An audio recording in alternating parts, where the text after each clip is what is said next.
Praise the Lord. आप सबको जय मसीह की। मैं परमेश्वर का धन्यवाद देता हूँ आज की सुबह दिखाने के लिए। एक और दिन परमेश्वर ने हमारे जीवन में जोड़ दिया। हम परमेश्वर को अनगिनत बार धन्यवाद दें। एक नया संदेश लेकर मैं आपके सम्मुख उपस्थित हूँ। जैसे कि आपने थंबनेल में देख लिया होगा, खरा उपदेश किसे कहते हैं, खरा उपदेश या खरी शिक्षा किसे कहा जाता है।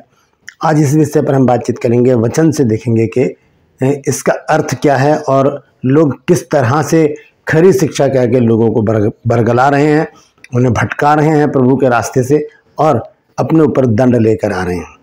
तो आज इस विषय पर हम बातचीत करेंगे कि खरी शिक्षा किसे कहा जाता है। बने रहिएगा मेरे साथ। मेरा एक और चैनल है जिसका नाम है ट्रू पर्स। आज उसमें सवाल है कि इसहाक का एक पुत्र है याकूब, जिससे 12 गोत्र निकले, उसका दूसरा नाम क्या है। अगर आप जानते हैं तो ज़रूर बताइए, कमेंट्स बॉक्स में लिख दीजिए।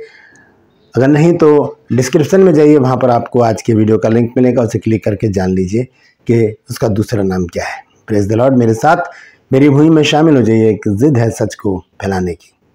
Praise the Lord. एक छोटी सी प्रार्थना करके आज के वचन को शुरू करते हैं।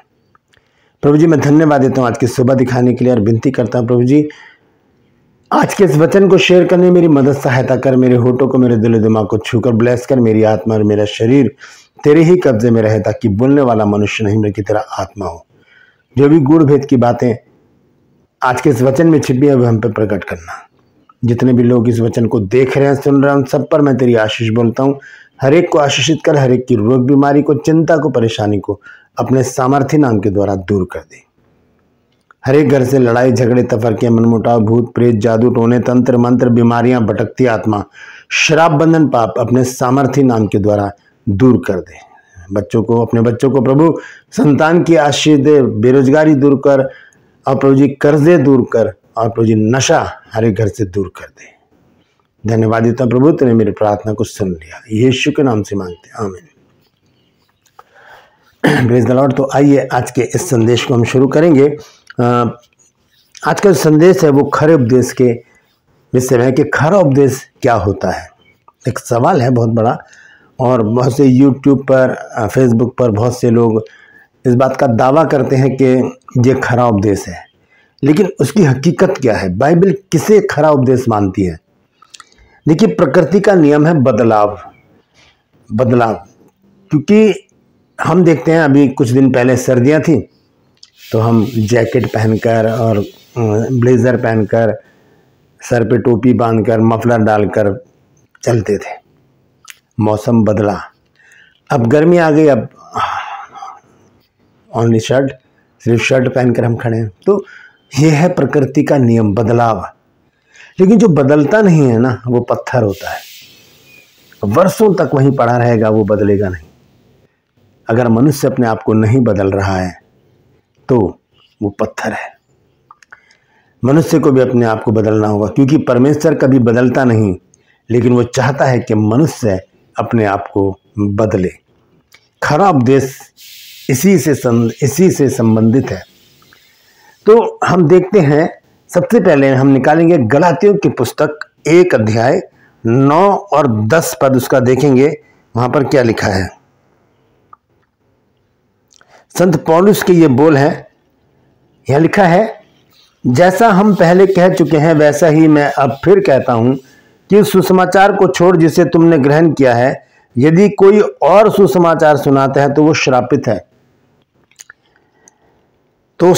है। ठीक है। आगे लिखा है, अब मैं क्या मनुष्यों को मनाता हूं या परमेश्वर को। ध्यान से सुनिएगा, अब मैं परमेश्वर को मनाऊं या मनुष्यों के पीछे घूमता रहूं। देखा है, क्या मैं मनुष्यों को प्रसन्न करना चाहता हूं। 10 पद में देखिए, पौलुस ने बहुत बड़ी बात कही है। यदि मैं अब तक मनुष्यों को ही प्रसन्न करता रहता तो मैं मसीह का दास ना होता। मनुष्यों को प्रसन्न करना खरा उपदेश नहीं होता।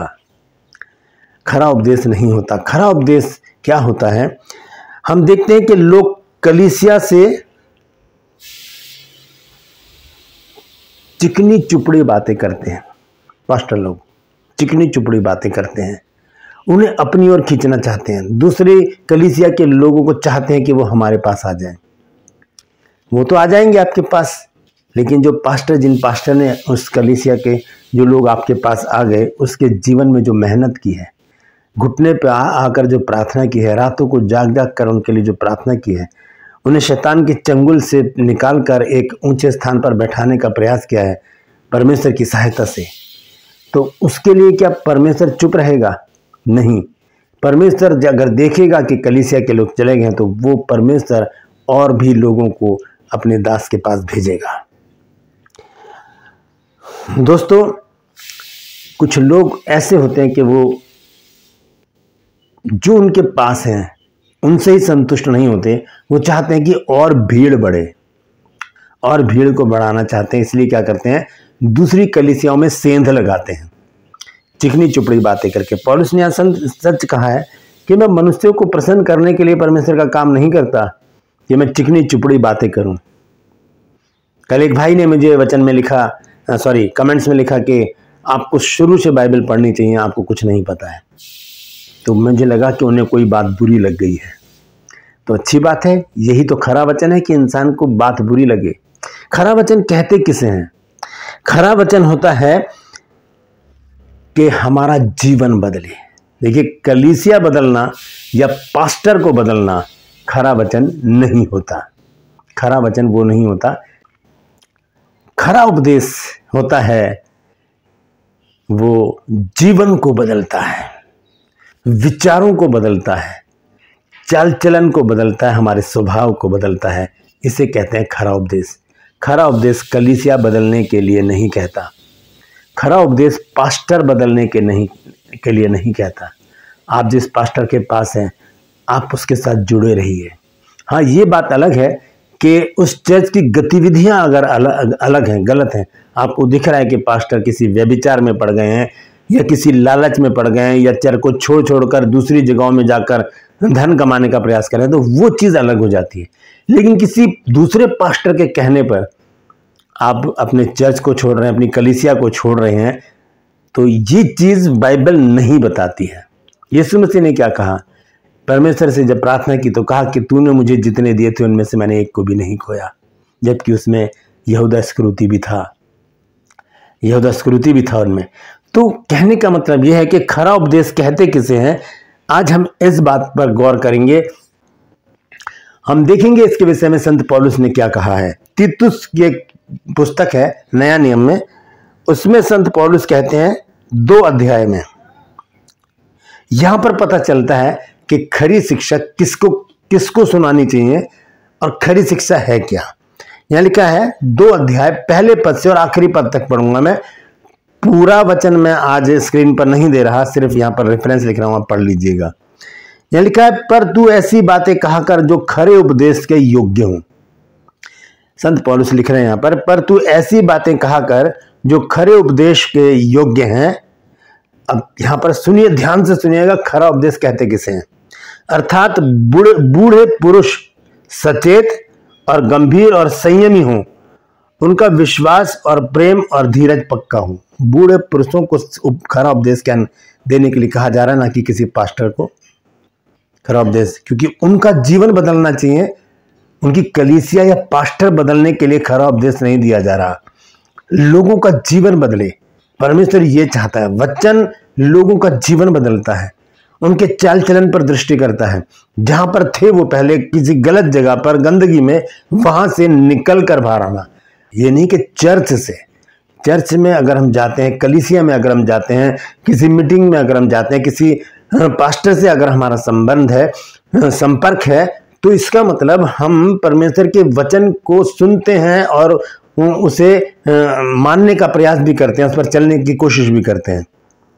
तो ये खराब उपदेश नहीं हुआ कि हमने अपने पास्टर को छोड़ दिया, उनकी मेहनत तो बेकार गई। फिर आपके ऊपर इतना मेहनत किया, इतना काम किया उन्होंने, आपने जब बुलाया वो घर पर आकर आपके लिए प्रार्थना की है, उनके लिए, आप लोगों के लिए पास्टर ने आप लोगों के लिए रात रात को जागकर प्रार्थना की है। जैसा आपने चाहा आपके जीवन में आपके पास्टर ने ऐसा किया, और आपने एक झटके में किसी के कहने पर आपने उन पास्टर को छोड़ दिया, उस कलीसिया को छोड़ दिया। नीति वचन 27 अध्याय के 8 पद में लिखा है, स्थान छोड़कर घूमने वाला मनुष्य उस चिड़िया के समान है जो घोंसला छोड़कर उड़ती फिरती है। उड़ती फिरती है, अब इधर उधर घूमना। तो खरा उपदेश क्या है? जो जीवन को परिवर्तित कर दे। यही तो प्रकृति का नियम है। हमारा जीवन बदलना चाहिए, हमारा रहन सहन, हमारा व्यवहार, हमारा चाल चलन वचन के द्वारा बदल जाना चाहिए। आइए वापस चलते हैं वहाँ पर तीतुस की पत्री में हम पढ़ रहे हैं खरा उपदेश किसे कहते हैं। तीतुस 2 अध्याय पहले पद से मैं दोबारा से पढ़ूंगा। यहाँ लिखा है, पर तू ऐसी बातें कहा कर जो खरे उपदेश के योग्य हैं, अर्थात बूढ़े पुरुष सचेत और गंभीर और संयमी हो और उनका विश्वास और प्रेम धीरज पक्का हो। इसी प्रकार बूढ़ी स्त्रियों का चाल चलन पवित्र लोगों का सा हो, दोष लगाने वाली और पियक्कड़ ना नहीं पर अच्छी बातें सिखाने वाली हो। ये लोगों को सिखाया जा रहा है, कलीसिया को बताया जा रहा है कि आपका जीवन ऐसा होना चाहिए, ना किसी पास्टर को, क्योंकि पास्टर जो हैं वो परमेश्वर के चुने हुए हैं। ऐसे ही कोई पास्टर नहीं बन जाता। जो बनता है वो अपना आप ही अलग हो जाता है, वो अपना आप ही कुछ दिन काम करके छोड़ देता है, फिर अपने संसार में वो व्यस्त हो जाता है। लेकिन जो बुलाए हुए हैं और चुने हुए हैं वो कभी भी उस रास्ते को नहीं छोड़ते, चाहे उनके पास 2 लोग हों चाहे 1000 लोग हों। क्योंकि प्रभु यीशु मसीह ने कहा कि मेरे नाम पर 2 या 3 जहाँ इकट्ठे होते हैं मैं उनके बीच में होता हूँ। तो जो परमेश्वर के चुने हुए लोग हैं वो कभी भी परमेश्वर को नहीं छोड़ते। लोग उन्हें छोड़कर चले जाते हैं लेकिन वो वहीं खड़े रहते हैं और परमेश्वर और लोगों को उनके साथ जोड़ देता है। आगे लिखा है उन बूढ़ी स्त्रियों के बारे में 4 पद में, ताकि वे जवान स्त्रियों को चेतावनी देती रहें कि अपने पतियों और बच्चों से प्रीति रखें। क्योंकि घरों में ये समस्याएं हैं। ये सारी बातें जो संत पौलुस यहाँ पर बता रहे हैं वो खरा उपदेश है, ताकि लोग इस बात पर ध्यान दें कि हम कर क्या रहे हैं, हम कर क्या रहे हैं। तो आगे लिखा है, और संयमी और पवित्रता, घर का कारोबार करने वाली, भली और अपने अपने पति के अधीन रहने वाली हो, ताकि परमेश्वर के वचन की निंदा ना होने पाए। और लिखा है कि ऐसे ही जवान पुरुषों को भी समझाया कर कि संयमी हो, सब बातों में अपने आप को भले कामों का नमूना बना, तेरे उपदेश में सफाई, गंभीरता और ऐसी खराई पाई जाए कि कोई उसे बुरा ना कह सके, जिससे विरोधी हम पर कोई दोष लगाने का अवसर ना पाकर लज्जित हो। ये होती है खराई, इसे कहते हैं परमेश्वर का खरा वचन, जो इंसान को बदल डाले, उसके जीवन को बदल डाले, उसके रहन सहन को, उसके चरित्र को, उसके व्यवहार को, उसकी बोली को बदल डाले। कलीसिया को बदल लेना या पास्टर को बदल लेना ये उचित नहीं है। अगर किसी के कहने पर आपने अपनी कलीसिया को या पास्टर को बदल लिया है तो ये परमेश्वर के वचन के खिलाफ है। यहाँ पर खरा उपदेश कोई भी पास्टर अगर देता है तो वो कलीसिया को देता है, ताकि कलीसिया एक सही रास्ते पर चले, कलीसिया भटक ना जाए, कलीसिया जो है वो एक अच्छा जीवन जी सके, परमेश्वर के साथ बनी रहे, परमेश्वर की संगति में बनी रहे। इसी को खरा उपदेश कहते हैं। आगे लिखा है, दासों को समझा कि अपने अपने स्वामी के अधीन रहें और सब बातों में उन्हें प्रसन्न रखें और उलट कर जवाब ना दें। चोरी चलाकी ना करें, पर सब प्रकार से पूरे विश्वासी निकलें कि वे सब बातों में हमारे उद्धारकर्ता परमेश्वर के उपदेश को शोभा दें, क्योंकि परमेश्वर का अनुग्रह प्रकट है जो सब मनुष्यों के उद्धार का कारण है। और लिखा है, और हमें चिताता है कि हम अभक्ति और सांसारिक अभिलाषाओं से मन फेरकर इस युग में संयम और धर्म और भक्ति से जीवन बिताएं। ये परिस्थिति आती है जब खरा उपदेश हमारे पास आता है। हम बदल कर कैसे बन जाते हैं? लिखा है कि हम अभक्ति और सांसारिक अभिलाषाओं से मन फेरकर इस युग में संयम, धर्म और भक्ति से जीवन बिताएं। जो सांसारिक अभिलाषाओं में लिप्त हैं और अभक्ति में लिप्त हैं, फिर भी वो चर्च चाहते हैं, तो उनके लिए खरा उपदेश बहुत जरूरी है, ताकि उनका जीवन बदले, उनका जीवन बदले। आगे देखें क्या लिखा है 13 पद में, और उस धन्य आशा की अर्थात अपने महान परमेश्वर और उद्धारकर्ता यीशु मसीह की महिमा के प्रकट होने की बाट जोते रहें, जिसने अपने आप को हमारे लिए दे दिया कि हमें हर प्रकार के अधर्म से छुड़ा ले और शुद्ध करके अपने लिए एक ऐसी जाति बना ले जो भले भले कामों में सरगर्म हो। Praise the Lord. तो ये है खरा उपदेश। आगे आखिरी पद में मैं और पढ़ के मैं समाप्त करूंगा। पूरे अधिकार के साथ ये बातें कहे और समझा और सिखाता रहे, कोई तुझे तुच्छ ना जानने पाए। सिखाना किसको है? पास्टर को नहीं, कलीसिया को, कलीसिया के लोगों को। जो आपके पास कलीसिया है आप उन्हें सिखाइए, उन्हें समझाइए, उन्हें समझाइए। किसी दूसरे की कलीसिया को तोड़ने का प्रयास ना करें। संत पौलुस ने रोमियो 15 अध्याय के 20 पद में कहा है, पर मेरे मन की उमंग यह है कि जहां जहां मसीह का नाम नहीं लिया गया वहीं सुसमाचार सुनाऊं। ऐसा ना हो कि दूसरे की नेव पर घर बनाऊं। ये संत पौलुस के शब्द हैं, मैंने नहीं लिखा है, आप अपनी बाइबल में पढ़ लीजिए। लिखा है कि मेरे मन की उमंग यह है कि जहां जहां मसीह का नाम नहीं लिया गया वहीं सुसमाचार सुनाओ। ये नहीं कि दूसरों के कलीसिया को आप तोड़कर अपने पास मिला लें, क्योंकि वहां से फिर आपको बहुत सारी सुविधाएं मिलेंगी। नहीं, हमारा काम है वचन दें, लोगों का जीवन बदल जाए, चाहे वो कोई सी भी कलीसिया के हों। आप उन्हें वचन सुना दीजिए, उनका जीवन बदले और वो वफादारी के साथ अपनी कलीसिया में बने रहें, परमेश्वर के साथ संबंध बना के रखें और एक अच्छा प्रतिष्ठित जीवन जिएं। उनका जीवन बदले ताकि उनको देखकर उन लोगों का जीवन भी बदले जो उन्हें तुच्छ जानते थे। तो संत पौलुस के शब्द हैं कि पर मेरे मन की उमंग यह है कि जहां जहां मसीह का नाम नहीं लिया गया वहीं सुसमाचार सुनाऊं। ऐसा ना हो कि दूसरे की नींव पर घर बनाऊं। ये काम अच्छे पास्टर का नहीं है कि वो रद्दे पर रद्दा रखे, या दूसरा किसी ने नींव बनाई है, आपने जाकर अपना मकान उस पर खड़ा कर दिया और उस पर कब्जा कर लिया। ये गलत है। तो खरा उपदेश तो कलीसिया के लिए है, ताकि कलीसिया बदले, लोग बदलें, विचार बदलें, उनका चाल चलन, उनकी सारी बातें एक एक करके बदलती चली जाएं और वो परमेश्वर के सम्मुख खड़े रहने वाले बन सकें। Praise the Lord. परमेश्वर इन वचनों के द्वारा हम सबको आशीष दे। यदि आज आपने कुछ नया सीखा है तो ज़रूर कमेंट्स बॉक्स में लिखिएगा और इस वचन को शेयर कीजिए, ताकि जो लोग भ्रम में पड़े हैं और भटक गए हैं वो भटके नहीं, बल्कि अपनी कलीसिया में बने रहें और उनके जीवन में प्रभु बड़े बड़े काम करें। Praise the Lord. ड्रूपल्स में आज का सवाल है कि याकूब का दूसरा नाम क्या है? जानते हैं तो लिख दीजिए कमेंट्स बॉक्स में, नहीं तो डिस्क्रिप्शन में आपको इसका जवाब मिल जाएगा। मेरे साथ मेरी मुहिम में शामिल हो जाइए। जिद है सच को फैलाने की। यदि अभी तक आपने मेरे इन चैनल्स को सब्सक्राइब नहीं किया है तो अभी सब्सक्राइब कर लीजिए, बेल आइकन को दबाइए ताकि नोटिफिकेशन आपके पास पहुंच जाए, नया वीडियो बिना व्यवधान के आपके पास पहुंच जाए। मेरे वीडियोस को लाइक कीजिए, शेयर कीजिए और कमेंट सेक्शन में आकर मुझसे ज़रूर बातचीत कीजिए।